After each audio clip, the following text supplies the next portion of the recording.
Hello. ಹಾ hello. ನಮಸ್ಕಾರ ತಾಯಿ. ಹಾ ನಮಸ್ಕಾರ ಗುರುಗಳೇ. ನಮಸ್ಕಾರ, ಹೇಳಮ್ಮ. ಹಾ ಅದೇ ನಾನು ನಮ್ ತಾಯಿ ಬಂದು ಅದೇ ಈ ತರ ತುಂಬಾ ಸಾಲ ಮಾಡ್ಕೊಂಡು ತುಂಬಾ ಪ್ರಾಬ್ಲಮ್ ಮಾಡ್ಕೊಂಡಿದ್ರು. ಯಾರು ಮಾತಾಡೋದು? ರಶ್ಮಿ ಅಂತ. ಎಲ್ಲಿಂದ?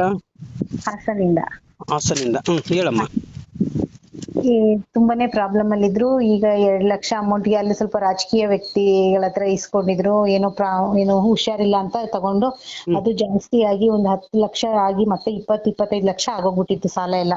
ಹ್ಮ್ ಮನೆ ಎಲ್ಲ ಮಾರಿ ಅವ್ರಿಗೆ ಅವ್ರಿಗೆ ಹೆಸರಿಗೆ ಬರ್ಕೊಟ್ಟು ಎಲ್ಲ ಮಾಡಿದ್ರು. ಇನ್ನೇನು ಇರ್ಲಿಲ್ಲ ನಮ್ಮ ಹತ್ರ, ಏನಂದ್ರೆ ಏನು ಇಲ್ಲ, ಮನೆ ಒಂದ್ಬಿಟ್ರೆ ಏನಿರ್ಲಿಲ್ಲ. ಹ್ಮ್ ಇದು ಮನೆಯವ್ರಿಗೂ ಮನೇಲಿ ಬೇರೆ ಫ್ಯಾಮಿಲಿ ಯಾರಿಗೂ ಗೊತ್ತಿರ್ಲಿಲ್ಲ ಈ ವಿಷಯ. ನೀವೇನ್ ಮಾಡ್ತಾ ಇರೋದು ಇವಾಗ? ನಾನ್ ಡ್ಯೂಟಿ ಜಾಬ್ ಅಲ್ಲಿ ಇದ್ದೀನಿ, ವರ್ಕ್ ಮಾಡ್ತೀನಿ ಹಾಸನ್ DC ಆಫೀಸಲ್ಲಿ. ಹಾಸನ್ DC ಆಫೀಸಲ್ಲಿ ವರ್ಕ್ ಮಾಡ್ತಾ ಇರೋದು? ಹೌದು. ಹೇಳಮ್ಮ. ನನ್ ತಾಯಿ ಮನೆ ಕೆಲಸ ಮಾಡ್ಕೊಂಡಿದ್ದಾರೆ. ಹೌಸ್ ವೈಫ್, ಮನೇಲಿ ಇದ್ದಾರೆ. ಅಷ್ಟೇ, ಬೇರೆಯವ್ರು ಏನು ಇದಿಲ್ಲ. ಹೊರಗಡೆ ಒಂದೆರಡು ಮನೆ ಕೆಲಸ ಮಾಡ್ತಾರೆ. ಇಷ್ಟು ಕಷ್ಟದಲ್ಲೇ ಬಂದಿದ್ದು ನಾವು. ಅದ್ರಲ್ಲಿ ಈಗ ಮೋಸ ಮಾಡಿ 10 ರೂಪಾಯಿ ಬಡ್ಡಿ, 15 ರೂಪಾಯಿ ಬಡ್ಡಿ ತಗೊಂಡು ನಮಗೆ 25 ಲಕ್ಷ ಮೇಲೆ ನಮಗೆ ಮಾಡಿದ್ದಾರೆ. 25 ಲಕ್ಷ ಸಾಲ ಮಾಡಿದ್ದಾರೆ? ಸಾಲ ಅಂದ್ರೆ ಬರೀ ಬಡ್ಡಿ ಹಾಕಿ 8 ವರ್ಷಕ್ಕೆ 25 ಲಕ್ಷ ಅಷ್ಟು ಕೊಡ್ಲೇಬೇಕು ಅಂತ ಹೇಳಿ ಮನೆ ಪತ್ರ ಎಲ್ಲ ಇಸ್ಕೊಂಡು ಅವ್ರ ಹೆಸರಿಗೆ ಎಲ್ಲ ಬರ್ಸಿ ಎಲ್ಲ ಮಾಡಿದ್ದಾರೆ. 25 ಲಕ್ಷ ಬಡ್ಡಿ ಗಿಡ್ಡಿ ಎಲ್ಲ ಜಾಸ್ತಿ ಬಡ್ಡಿನೇ ಆಗಿರೋದಾಗಾದ್ರೆ 25 ಲಕ್ಷ? ಬಡ್ಡಿನೇ ಆಗಿರೋದು. ಇದು ಅಮ್ಮ ಮನೆಯವ್ರಿಗೂ ಕಾಣ್ದಂಗೆ ಪತ್ರ ಎಲ್ಲ ಅವ್ರಿಗೆ ಕೊಟ್ಟು ಅವ್ರಿಗೆ ಮಾಡಿದ್ರು. ಆ ಊರು ಇದು ಕೌನ್ಸಿಲರ್ ಅವ್ರ ಹತ್ರನೇ ಇಸ್ಕೊಂಡದ್ದು. ಏನು ಮಾಡಕ್ಕಾಗ್ಲಿಲ್ಲ, ಎಲ್ಲ ರಾಜಕೀಯ, ಸ್ವಲ್ಪ ರೌಡಿಸಮ್, ಮಾಡಕ್ಕೆ ಆಗ್ಲಿಲ್ಲ.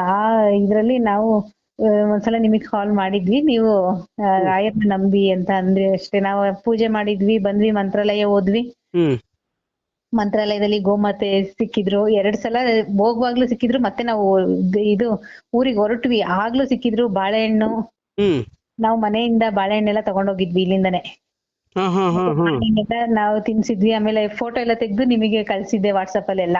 ಓಕೆ, ಗೋಮಾತೆಗೆ ಬಾಳೆಹಣ್ಣು ತಿನ್ಸಿರೋದು ವಾಟ್ಸಪ್ ಮಾಡಿದ್ರಿ? ಓಕೆ ಅಮ್ಮ, ನಿಮಗೆ ಫೋಟೋ ಕಳ್ಸಿದೀನಿ ಇದೆ ಅದು.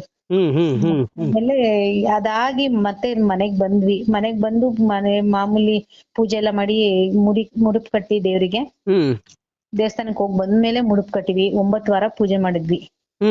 11 ರೂಪಾಯಿ ಇಟ್ಟು ದೇವ್ರಿಗೆ ಡೈಲಿ ಅದನ್ನ ಬಡವರಿಗೆ ಕೊಟ್ಟು ದಾನ ಮಾಡಿದ್ವಿ. ಇದೆಲ್ಲ ಆದ್ಮೇಲೆ ನಮ್ಗೆ ಒಂದ್ ಫೋನ್ ಕಾಲ್ ಬಂತು.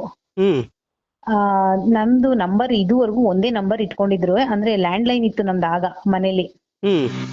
ಆ ಲ್ಯಾಂಡ್ ಲೈನ್ ಅಂಗಡಿ, ನಮ್ದು ಅಂಗಡಿ ಎಲ್ಲ ಇತ್ತು, ಚಿಲ್ಲರೆ ಅಂಗಡಿ, ಅದೊಂದೇ ನಂಬರ್ ಇತ್ತು. ಫೋನ್ ಮಾಡಿದ್ರು.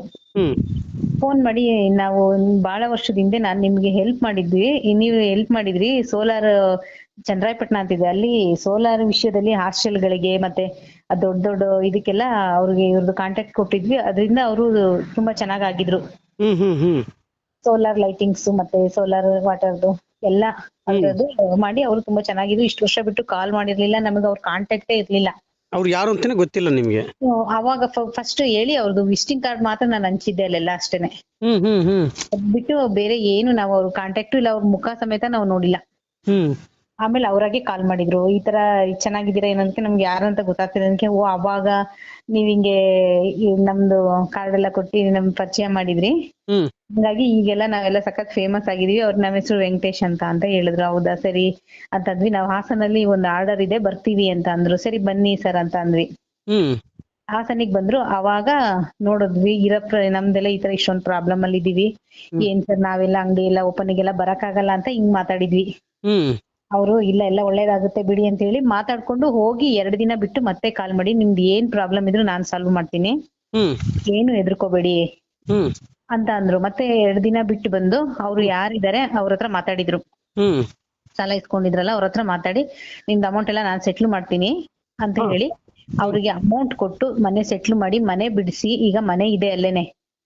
ಅದೇ ಜಾಗದಲ್ಲಿ ದೊಡ್ಡದಾಗಿ ಫ್ಯಾಕ್ಟ್ರಿ, ಎಣ್ಣೆ ಗಾಣ ಮತ್ತೆ ಪ್ಯಾಕಿಂಗ್ ಮಿಷನ್, ಖಾರದ ಪುಡಿ ಮತ್ತೆ ಅರಿಶಿನ ಪುಡಿ, ಈ ತರ ಎಲ್ಲ ಓನ್ ಆಗಿ ಮಾಡಿ ನಾವು ಹೊರಗಡೆ ಕೊಡೋದು. ಅದನ್ನ ಮಾಡೋಣ ಅಂತ ಹೇಳಿ 5 ಮಿಷನ್ ಬುಕ್ ಮಾಡಿ ನಮ್ಗೆ ಈಗ ನೆಕ್ಸ್ಟ್ ಮಂತ್ ಅಲ್ಲಿ ಫ್ಯಾಕ್ಟ್ರಿ ಓಪನ್ ಆಗ್ತಾ ಇದೆ. ಈ ತರ ಮನೆ ಕೆಲ್ಸಕ್ಕೆ ನೀವ್ ಎಲ್ಲೂ ಹೋಗ್ಬೇಡಿ, ನೀವ್ ಇದನ್ನ ಮಾಡ್ಕೊಂಡು ನೀವಿರಿ, ನೋಡ್ಕೊಳ್ಳಿ ಸಾಕು ಅಂತ ಹೇಳಿ ಪೇಪರ್ ಅಲ್ಲಿ ಅಡ್ವರ್ಟೈಸ್ಮೆಂಟ್ ಕೊಡ್ಬೇಕು ಈ ತಿಂಗಳಲ್ಲಿ. ಇದೀಗ ನೆಕ್ಸ್ಟ್ ಮಂತ್ ಇಂದ ನಾವು ತಗೊಂಡು ಫ್ಯಾಕ್ಟ್ರಿ ಓಪನ್ ಮಾಡಿ ದೇವ್ರ ಹೆಸರು ಇದ್ ಮಾಡಿ ನಾವು ಓಪನ್ ಮಾಡ್ತಾ ಇದೀವಿ.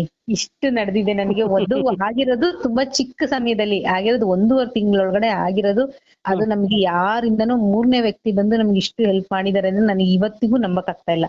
ಅಲ್ಲ ನನ್ ತಾಯಿ, ಮೂರನೇ ವ್ಯಕ್ತಿ ಅಂದ್ರೆ ಮೂರನೇ ವ್ಯಕ್ತಿ ಬಂದಂತ ವ್ಯಕ್ತಿ ಯಾರು ಅಲ್ಲ, ಗುರು ರಾಘವೇಂದ್ರ ಸ್ವಾಮಿಯವರು. ಯಾಕೆ ಅಂದ್ರೆ ನಿನ್ನ ಕರ್ಮಗಳನ್ನ ಕಳ್ಕೊಂಡು ಬಂದಿಲ್ಲಮ್ಮ. ಗೋಮಾತೆಗೆ ಹೋಗಿ ನಿನ್ನ ಕೈ ತುತ್ತು ನಿನ್ನ ಮನೆಯಿಂದ ಬಾಳೆಯನ್ನು ತಗೊಂಡೋಗಿ ಗೋಮಾತೆಗೆ ತಿನ್ನಿಸಿಕೊಂಡು ಆ ಫೋಟೋ ಕೂಡ ನನಗೆ ವಾಟ್ಸಪ್ ಮಾಡಿದ್ಯಲ್ಲ ನನ್ನ ತಾಯಿ. ನೀನು ಅಲ್ಲಿಗೆ ಗೆದ್ದು ಹೋದಿ ತಾಯಿ. ನೀನು ನಿನ್ನ ಕರ್ಮಗಳನ್ನೆಲ್ಲ ಕಳೆದುಕೊಂಡು ಬಂದಿ. ಯಾಕಂದ್ರೆ ಎಲ್ಲರಿಗೂ ಪ್ರತಿಯೊಬ್ಬರಿಗೂ ತಿಳಿಸೋದು ನಾನು ಒಂದೇ, ಮನೆ ಹತ್ರ ಹಸು ಅಂತ ಗೋಮಾತೆ ಬಂದಾಗ ನಿಮ್ಮ ಕೈ ತುತ್ತು ಏನಾದ್ರೂ ಕೊಡಿ, ನಿಮ್ಮ ಕರ್ಮಗಳೆಲ್ಲ ಕಳೆದು ಹೋಗುತ್ತೆ ಅಂತ ಹೇಳೋದು ಇದಕ್ಕೆ ತಾಯಿ.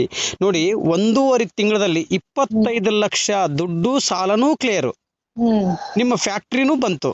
ಹೌದು, ದೊಡ್ಡದಾಗಿ ಸುಮಾರು ಒಂದು 25 ಎಷ್ಟು ಜನ ಕೆಲಸ ಮಾಡ್ತಾರಮ್ಮ? 25 ಜನ ಮೇಲೆ ಕೆಲಸ. ಆದ್ರೆ ನಮಗ್ ಫ್ಯಾಕ್ಟ್ರಿ ಮಾಡೋ ಐಡಿಯಾ ಅನ್ನೋದೇ ಇಲ್ಲ, ನಮಗೆ ಏನು ಇಲ್ಲ. ನಾನು ಕೆಲಸದಲ್ಲಿ ಇದೀನಿ, ನಮ್ಗೆ ಆತರ ಐಡಿಯಾನೇ ಇಲ್ಲ. ಅಮ್ಮ ಈ ತರ ಮನೆ ಕೆಲಸ ಒಂದ್ 2-3 ಮನೆ ಕೆಲಸ ಮಾಡ್ಕೊಂಡು ಮಾಡ್ತಾ ಇದ್ರು ಅಷ್ಟೇನೆ. ನಮಗ್ ಬೇರೆ ಐಡಿಯಾನೇ ಬೇರೆ ಕಡೆ ಹೋಗಿ ಈ ತರ ಅದೆಲ್ಲ ಏನು ಇಲ್ಲ. ಫ್ಯಾಕ್ಟ್ರಿ ಅವರೇ ಮಾಡ್ಕೊಡ್ತಾ ಇರೋದೀಗ. ನೋಡಮ್ಮ, ಇದು ಕುಬೇರ ಆಗ್ಬಿಟ್ರಲ್ಲಮ್ಮ ನನ್ನ ತಾಯಿ ನೀವು ಇವಾಗ. ಕುಬೇರ ಆಗ್ಬಿಟ್ರಿ. ಯಾಕಂದ್ರೆ ರಾಯರ್ನ ನಂಬಿ ಕೆಟ್ಟವ್ರು ಯಾರು ಇಲ್ಲ ನನ್ನ ತಾಯಿ. ರಾಯರ್ನ ನಂಬಿ ಲಕ್ಷಾಂತರ ಜನರ ಬದುಕನ್ನೇ ಬದಲಾಯಿಸಿದಂತ ಮಹಾನ್ ಗುರುಗಳು ಗುರು ರಾಘವೇಂದ್ರ ಸ್ವಾಮಿಯವರು. ಇವತ್ತು ನಿನ್ನ ಸಾಲ ಎಲ್ಲ ಮುಕ್ತಿ ಆಯ್ತು. ಯಾಕೆಂದ್ರೆ ನೀವು ರಾಯರ್ ಪಾದವನ್ನು ಹಿಡಿದಿದ್ದೀರಾ ಅಲ್ವಮ್ಮ? ಇವಾಗ ಎಲ್ಲಿರೋದು? ಇವಾಗ ಹಾಸನಲ್ಲೇ ಇರೋದು. ಹಾಸನಲ್ಲಿ ಅಂದ್ರೆ ಮನೆಯಿಲ್ಲ, ಅದೇ ಮನೆಯಿಲ್ಲ ಅಥವಾ ಕ್ವಾರ್ಟರ್ಸ್ ಅಲ್ಲ? ನಾವು ಕ್ವಾರ್ಟರ್ಸ್ ಬೇರೆ ಕಡೆ ಇದೀವಿ. ಓಕೆ ಅಮ್ಮ, ಒಳ್ಳೇದಾಗ್ಲಿ. ನನಗೆ ಬಹಳ ಖುಷಿ ಆಯ್ತು ತಾಯಿ. 1.5 ತಿಂಗಳಲ್ಲಿ 25 ಲಕ್ಷ ದುಡ್ಡು ಕ್ಲಿಯರ್ ಆಗುತ್ತಲ್ಲಮ್ಮ. ಇದು ಎಂತ ಅದ್ಭುತವಾಗಿ ತಾಯಿ ಇದು. ಆ ಮೂರನೇ ವ್ಯಕ್ತಿ 20 ವರ್ಷದಿಂದ ಯಾರಂತಾನೆ ಗೊತ್ತಿಲ್ಲ, 20 ವರ್ಷದಿಂದ ಸಹಾಯ ಮಾಡಿದಂತ ವ್ಯಕ್ತಿ ಇವತ್ತು ನಿಮಗೆ ಬಂದು ನನಗ ಸಹಾಯ ಮಾಡಿದಾರಂದ್ರೆ ಇದು ರಾಯರ್ ಕಳಿಸ್ಕೊಟ್ಟಿದ್ದಾರೆ ತಾಯಿ. ಹೌದು, ನಮ್ಗೆ ಇವತ್ತಿಗೂ ನಮಗ್ ನಂಬಕ್ಕೆ ಆಗ್ತಿಲ್ಲ. ಎಲ್ಲೋ ಕನ್ಸಲ್ ಕಂಡಂಗಿದೆ ಆತರ. ಹಂಗೆ ಅವ್ರು ಫೋನ್ ಮಾಡಿದ್ದು ಒಂದ್ 2-3 ಸಲ ಫೋನ್ ಮಾಡಿದಾರೆ ಅಷ್ಟೇ ನಮಗೆ. ವೆಂಕಟೇಶ್ ಅಂತ ಅವರು, ಅವ್ರಿಗೆ ಫ್ಯಾಮಿಲಿ ಯಾರು ಇಲ್ಲ. ತುಂಬಾ ಸೋಷಿಯಲ್ ವರ್ಕ್ ಮಾಡೋರು ಅವರು. ಅವ್ರು ಅಂದ್ರೆ ಯಾರು ಇಲ್ಲ. ತುಂಬಾ ಈ ತರ ಬರೀ ಈಗ ಅವರು ಬರೀ ಟ್ರಸ್ಟ್ ಮಾಡ್ಬೇಕು, ಈ ತರ ಅನಾಥ ಮಕ್ಳಿಗೆ ಇದ್ ಮಾಡ್ಬೇಕು, ಗೋಶಾಲೆ ಮಾಡ್ಬೇಕು, ಉದ್ದೇಶನೇ ಅದು ಅಷ್ಟೇ. ನೋಡಿ, ಗೋಶಾಲೆ ಮಾಡ್ಬೇಕು. ನೀವು ಗೋಶಾಲೆಗೆ ಹೋಗಿ ಗೋಮಾತೆಗೆ ನಿಮ್ಮ ಕೈಲಿ ಕೈ ತುತ್ತನ್ನು ತಿನ್ಸಿ ಬಂದಿದ್ದೀರಲ್ಲ ತಾಯಿ. ಒಳ್ಳೇದಾಗ್ಲಿ. ನನಗೆ ಬಹಳ ಆನಂದ, ಮೈಯೆಲ್ಲ ರೋಮಾಂಚನ ಆಗುತ್ತೆ ತಾಯಿ. 1.5 ತಿಂಗಳಲ್ಲಿ 25 ಲಕ್ಷ ಯಾರಮ್ಮ ಸಂಪಾದನೆ ಮಾಡಕ್ಕಾಗುತ್ತೆ ತಾಯಿ? ಯಾರು ಕೊಡ್ತಾರೆ? ಯಾರು ಒಂದು ಭರವಸೆನೂ ಇಲ್ಲ ನಮಗೆ. ಭರವಸೆ ಇಲ್ಲ ಅಲ್ಲಮ್ಮ. ಒಂದು 100 ರೂಪಾಯಿ ಕೊಡಕ್ಕೆ ಹಿಂದೆ ಮುಂದೆ ನೋಡ್ತಾರೆ ಇವತ್ತಿನ ದಿನದಲ್ಲಿ. 25 ಲಕ್ಷ ದುಡ್ಡನ್ನು ನಿಮಗೆ ಸಹಾಯ ಮಾಡಿ ಆ ಪುಣ್ಯಾತ್ಮ ನಿಜವಾಗ್ಲು ಯಾವ ರೂಪದಲ್ಲಿ ಬಂದಿದೆ ಆ ದೇವ್ರೇ ಅಮ್ಮ ತಾಯಿ. ಆ ದೇವ್ರ ರೂಪದಲ್ಲೇ ಬಂದು ನಿಮ್ಗೆ ಸಹಾಯ ಮಾಡಿದಾರೆ ತಾಯಿ. 25 ಲಕ್ಷ ದುಡ್ಡನ್ನು ಕೊಟ್ಟು ನಿಮ್ಮ ಮನೆಯನ್ನು ಬಿಡಿಸ್ಕೊಟ್ಟು ನಿಮ್ಮ ಕಂಪ್ನಿ, ದೊಡ್ಡ ಕಂಪ್ನಿಗೆ ಒಂದು 25 ಜನ ಕೆಲಸದವ್ರು ಬರ್ಲಿ, ಇನ್ ಮುಂದೆ ನಿಮ್ಮ ತಾಯಿಯವ್ರನ್ನ ಯಾವ ಕೆಲಸಕ್ಕೂ ಹೋಗಬಾರ್ದಂತ ಹೇಳಿದಾರ ಅಂತಂದ್ರೆ ಅವ್ರು ನಿಜವಾಗ್ಲೂ ದೇವ್ರು ತಾಯಿ. ನಿಜ, ಹೌದು. ನಮ್ಗೆ ಇವತ್ತಿಗೂ ನಾವು ಇದು ಹೇಳ್ಬೇಕು ಅನ್ನೋ ಹೆಂಗ್ ಬಂದ್ರು ಒಂದು ಅಷ್ಟದ್ರಲ್ಲಿ. ನಾವ್ ಇಷ್ಟೊಂದು ಪ್ರಾಬ್ಲಮ್ ಅಲ್ಲಿ ಅಮ್ಮ ಸೂಸೈಡ್ ಮಾಡ್ಕೊಳಕ್ಕೆಲ್ಲ ಹೋಗಿದ್ರು. ನಿಮಗೆ ಕಾಲ್ ಮಾಡಿದ್ದು. ಏನ್ ಮಾಡ್ಬೇಕಂತ ಗೊತ್ತಾಗ್ತಿರ್ಲಿಲ್ಲ, ಮನೇಲಿ ನೆಮ್ಮದಿ ಇರ್ಲಿಲ್ಲ. ಈ ತರ ಮಾಡ್ಕೊಂಡು ಬರೀ ನಮಗ್ ಮೋಸನೆ ಮಾಡಿದ್ದು ಎಲ್ಲ. ಅಲ್ಲಮ್ಮ, ಇದು ನಾಳೆ ಇದನ್ನ ದೊಡ್ಡ ಕಂಪ್ನಿ ಓಪನ್ ಮಾಡ್ತಾ ಇದೀರಾ, ನಮ್ಗೆ ಏನು ಕರಿತಾನೆ ಇಲ್ಲಲ್ಲಮ್ಮ ನೀವು? ಆ ಕರಿಯೋದಕ್ಕೆ ಕಾಲ್ ಮಾಡಿದ್ರು. ನಾನು ಅದಕ್ಕೆ ದೇವ್ರಿಗೆ ಒಂದು ಹೆಸರಿಟ್ಟಿ ಮನೆ ಅಂಗಡಿಗೆ ಒಂದು ಇದ್ ಮಾಡಿ ಯಾರ್ಯಾರು ನಮ್ಮನ್ನ ಆಡ್ಕೊಂಡ್ರು ಅವ್ರೆಲ್ಲಾರು ಕೆಲ್ಸಕ್ಕೆ ಬರ್ತಾ ಇದಾರೆ. ಅವರೇ ಬರ್ತಾ ಇದಾರೆ ಕೆಲ್ಸಕ್ಕ? ಅಲ್ಲೇ ಕೆಲ್ಸಕ್ಕೆ ಬರ್ತಾ ಇದಾರೆ. ಅದೇ ಅಮ್ಮ ಹೇಳ್ತಾ ಇರೋದು, ಒಳ್ಳೆಯವ್ರಿಗೆ ಬಹಳ ಕಷ್ಟ ಕೊಡ್ತಾರೆ ದೇವ್ರು. ಹೌದು, ಅದ್ರ ಕೊನೆಯಲ್ಲಿ ಕೈ ಹಿಡಿದು ಬಿಡ್ತಾರೆ ತಾಯಿ. ಹೌದೌದು. ನನ್ನ ವಿಷಯದಲ್ಲಂತೂ ನಾನು ಇದನ್ನ ಇದ್ ಮಾಡ್ಕೊಳಕ್ಕೆ ಆಗ್ತಾ ಇಲ್ಲ. ಮೈಯೆಲ್ಲ ಜುಮ್ಮನ್ ನೋಡುತ್ತೆ. ಅವ್ರು ಫೋನ್ ಮಾಡಿದ ದಿನ, ಅದು ಗುರುವಾರನೇ ಮಾಡಿದ್ದು. ಹೌದಾ? ಗುರುವಾರನೇ ನಾನು ಮುಡುಪ್ ಕಟ್ಟಿ 9ನೇ ವಾರ ಪೂಜೆ ಎಲ್ಲ ಡೈಲಿ ಮಾಡಿ 9ನೇ ವಾರ ಅದನ್ನ ಯಾರಿಗಾರು ಬಡವರಿಗೆ ಕೊಡಿ ಅಂತ ಹೇಳಿದ್ರು. ನಾನು ಹಿಂಗೆ ನಿಮ್ದು ವಿಡಿಯೋ ನೋಡುವಾಗ ಯೂಟ್ಯೂಬ್ ಅಲ್ಲಿ ಬಂದಿದ್ದು ಅಷ್ಟೇ ನೋಡಿದ್ದು. ಅದ್ರಲ್ಲಿ 9 ವಾರ ಪೂಜೆ ಮಾಡಿ ಅಂತ ಹೇಳಿದ್ರು. ಪೂಜೆ ಮಾಡಿ ಆ 9 ವಾರದ ದುಡ್ಡುನು ಅಮ್ಮ ತಗೊಂಡೋಗಿ ಯಾರೋ ಬಡವರಿಗೆ ಕೊಟ್ಟು ಪೂಜೆ ಮಾಡಿ ಬಂದ್ಮೇಲೆ ಸಂಜೆ ಅಮ್ಮ ಸ್ವಲ್ಪ ಈ ತರ ಮಾಡ್ಕೊಂಡಿದ್ರು. ಆಗ ನಮ್ಗೆ ಅವ್ರು ಕಾಲ್ ಮಾಡಿದ್ರು. ಒಳ್ಳೇದಾಗ್ಲಿ ತಾಯಿ, ಇನ್ನೂ ಹೆಚ್ಚಿನ ರೀತಿಯಾಗಿ ಒಳ್ಳೇದಾಗ್ಲಿ. ಬರೀ 25 ಜನ ಅಲ್ಲ ತಾಯಿ, ಸಾವಿರಾರು ಜನ, ಲಕ್ಷಾಂತರ ಜನಕ್ಕೆ ಕೆಲಸ ಕೊಡ್ಬೇಕು. ನೀವು ಅನ್ನದಾತರಾಗ್ಬೇಕು ತಾಯಿ. ರಶ್ಮಿ ಅಂದ್ರೆ ಏನಮ್ಮ ತಾಯಿ? ರಶ್ಮಿ ತಾಯಿ ಆಗ್ಬೇಕು ನೀವು. ಎಷ್ಟೋ ಜನಗಳು ನಿಮ್ ಹೆಸರನ್ನು ಹೇಳ್ಕೊಂಡು ಊಟ ಮಾಡ್ಬೇಕು ನನ್ನ ತಾಯಿ. ಅದಕ್ಕೆ ಅವ್ರಿಗೂ ಕೆಲಸ ಕೊಟ್ಟಂಗಾಗತ್ತೆ, ನೀವು ಸಂಪಾದನೆ ಮಾಡ್ದಂಗಾಗತ್ತೆ. ಎಷ್ಟೋ ಜನಗಳ ಮನಿ ಅವ್ರ ತಂದೆ ತಾಯಿ ಅಣ್ಣ ತಂಗಿ ಮದುವೆ ಮಾಡ್ತಾರೆ, ನಿಮ್ಮ ಏನೊಂದು ಸಂಬಳ ಕೊಡ್ತಿರಲ್ಲ ಆ ಕೆಲಸದಲ್ಲಿ ಅವ್ರ ದುಡ್ಡನ್ನು ಕೂಡಿಟ್ಟು ತಂಗಿ ಮದುವೆ ಮಾಡೋರಿರ್ತಾರೆ, ತಾಯಿನ ಹಾಸ್ಪಿಟ್ಲಿಗೆ ತೋರಿಸೋರು ಇರ್ತಾರೆ. ಅವ್ರೆಲ್ಲರಿಗೂ ನೀವು ಒಂದು ಸೇವೆಯನ್ನು ಮಾಡುತ್ತಾ ಯಾಕಂದ್ರೆ ಇದು ಶಾರ್ಟ್ ಟೈಮ್ ತಾಯಿ, ನಾವ್ ಎಷ್ಟು ವರ್ಷ ಇರ್ತೀವಿ ಅನ್ನೋದು ಹೇಳೋದಕ್ಕಾಗೋದಿಲ್ಲ ತಾಯಿ. ಅಷ್ಟರೊಳಗೆ ಒಂದು ಇರುವವರೆಗೂ 4 ಜನಕ್ಕೆ ಒಳ್ಳೇದಾಗ್ಲಿ ಅಂತ ನಾವು ಬಯಸಿದ್ವಿ ಅಂದ್ರೆ ದೇವ್ರು ನಮ್ಮನ್ನು ಚೆನ್ನಾಗಿಡ್ತಾರೆ, ಅವ್ರನ್ನೂ ಚೆನ್ನಾಗಿಡ್ತಾರೆ ತಾಯಿ. ಖಂಡಿತಮ್ಮ, ನನಗೆ ಬಹಳ ಆನಂದ ಆಯ್ತು, ಬಹಳ ಖುಷಿ ಆಯ್ತು. ಮತ್ತೆ ನಿಮ್ಮನ್ನ ಸಂಪರ್ಕ ಮಾಡ್ತೀನಿ ತಾಯಿ. ಓಕೆನಮ್ಮ, ಒಳ್ಳೇದಾಗಿದೆ ಅಂತ ನಮ್ಮನ್ನ ಮರಿಬೇಡಿ. ಇಲ್ಲ ಇಲ್ಲ, ಅಯ್ಯೋ ಮರಿಯಂಗೆ ಇಲ್ಲ, ನಾನ್ ನಂಬರ್ ಸೇವ್ ಮಾಡ್ಕೊಂಡು ನಾನು ತುಂಬಾ ಸಲ ಕಾಲ್ ಮಾಡ್ತಾ ಇದೀನಿ. ನನಗೆ ಊಟಕ್ಕೆ ಕರಿಬೇಕು, ನೀವು ಹೋಳಿಗೆ ಊಟ ಹಾಕ್ಬೇಕು ನನಗೆ. ಹೌದು ಹೌದು, ನಾನು ಅದಕ್ಕೆ ಫೋನ್ ಮಾಡ್ದೆ, ಬನ್ನಿ ಈ ತರ ಡೇಟ್ ಫಿಕ್ಸ್ ಮಾಡಿಲ್ಲ, ನೆಕ್ಸ್ಟ್ ಮಂತ್ ಒಳ್ಳೆ ದಿನ ನೋಡಿ ಒಂದ್ ಗುರುವಾರ ಪೂಜೆ ಇರ್ಲಿ ತಾಯಿ, ನೀವು ಮುಂದುವರಿಸಿ. ಯಾಕಂದ್ರೆ ನಾವು ಕೇದಾರನಾಥಕ್ಕೆ ಪಾದಯಾತ್ರೆ ಮಾಡ್ತಾ ಇದೀವಿ. ನಾನು ಬರೋದು 4 ರಿಂದ 5 ತಿಂಗಳಾಗುತ್ತೆ ತಾಯಿ. ಖಂಡಿತ ನೀವು ಮಾಡಿರಿ, ಮತ್ತೆ ಸಮಯ ಇದ್ರೆ ನೋಡೋಣ. ರಾಯರ ಕೃಪೆ ಇದ್ರೆ ನಾನು ಖಂಡಿತ ನಿಮ್ಮ ಆಫೀಸಿಗೆ ಬಂದೇ ಬರ್ತೀನಿ ತಾಯಿ. ಆಯ್ತು ಗುರುಜಿ. ನಾನು ಬರುವಂತ ಸಂದರ್ಭದಲ್ಲಿ 25 ಜನ ಅಲ್ಲ 100 ಜನದ ಮೇಲೆ ಕೆಲಸ ಮಾಡ್ತಿರ್ಬೇಕು ನಿಮ್ಮ ಆಫೀಸಲ್ಲಿ, ಕಂಪ್ನಿಯಲ್ಲಿ. ಆಯ್ತು ಗುರುಜಿ.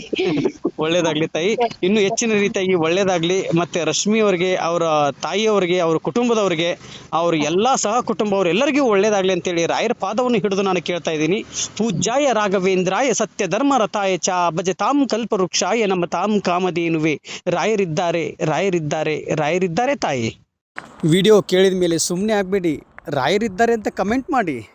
ರಾಯರಿದ್ದಾರೆ ಅಂತ ಕಮೆಂಟ್ ಮಾಡಿದರೆ ರಾಯರಿಗೂ ಖುಷಿ ಆಗುತ್ತೆ, ನಮಗೂ ಖುಷಿ ಆಗುತ್ತೆ, ಎಲ್ಲರಿಗೂ ಒಳ್ಳೆಯದಾಗಲಿ. ಓಂ ಶ್ರೀ ಗುರು ರಾಘವೇಂದ್ರಾಯ ನಮಃ. ರಾಯರೇ, ನಾವೆಲ್ಲರೂ ನಿಮ್ಮನ್ನೇ ನಂಬಿದ್ದೇವೆ, ಎಲ್ಲರಿಗೂ ಒಳ್ಳೇದು ಮಾಡು ತಂದೆ. ರಾಯರಿದ್ದಾರೆ, ರಾಯರಿದ್ದಾರೆ, ರಾಯರಿದ್ದಾರೆ.